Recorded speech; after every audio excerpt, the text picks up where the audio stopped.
बिस्मिल्लाहिर्रहमानिर्रहीम। अस्सलाम वालेकुम viewers, thank you very much कि आपने टाइम निकाला और आप मेरी यूट्यूब वीडियो देख रहे हैं।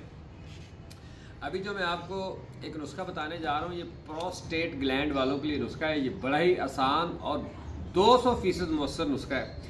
आम सी चीज़ है, एक ही इंग्रेडिएंट है, लेकिन इतना टेस्टी नुस्खा, इतना आसान नुस्खा, और ये सन्यास का राज है, सन्यासियों का राज है ये। इससे प्रोस्टेट ग्लैंड जो सूजे हुए हैं, आपके प्रोस्टेट के ग्लैंड जो स्वेलिंग हुई है वो ख़त्म होगी, और इससे आपका प्रोस्टेट का मसला जो है ना वो इंशाल्लाह हल होने वाला है। आप केले खाते हैं, ये देखिए केले पड़े हुए हैं, आप केले लें और केले खाएं, लेकिन जो केले के छिलके हैं ना, इन्हें आपने महफूज करके रखना है। आपने केले के छिलके सेफ करके रखने हैं और इन्हें फिर खुश्क करना है, ड्राई करना है, धूप में ड्राई करना है। जब वो बिल्कुल खुश्क हो जाएंगे फिर इनको ग्राइंड करना है, ग्राइंड करके इनका पाउडर बनाना है। और अब करना क्या है, 1 चम्मच केले के छिलकों का ग्राइंड पाउडर जो है, 1 चम्मच सुबह, 1 चम्मच शाम, दूध के साथ ले लें, पानी के साथ ले लें। 21 दिन आपने इस्तेमाल करना है, ये 21 दिन।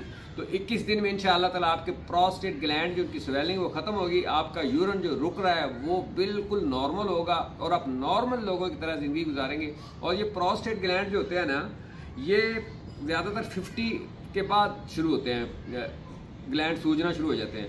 तो आप कोशिश करें कि आप जो है ना इसको इस्तेमाल करते हुए आपने जो मिर्चों वाली चीज़ें होती हैं, तेज़ मिर्च मसाले वाली चीज़ें होती हैं, वो परहेज़ करना है, क्योंकि prevention is better than cure. परहेज़ बड़ा ज़रूरी है। तो आपने सबसे पहले ऐसी इन्फॉर्मेटिव वीडियोस के लिए मेरे चैनल को आपने सब्सक्राइब भी करना है, लाइक भी करना है और शेयर भी करना है। मैं क्यों शेयर कर रहा हूँ, ये सदका जारिया होता है, मुझसे किसी और आप तक पहुंचा, आपसे किसी और तक पहुंचे, इस तरह सवाब का ज़रिया बनता है। और ये मरने के बाद भी इंशाअल्लाह सवाब मिलता रहता है बंदे को। तो आपने मेरे चैनल को लाइक भी करना है, सब्सक्राइब भी करना है और शेयर भी करना है। Thank you very much for watching and sharing.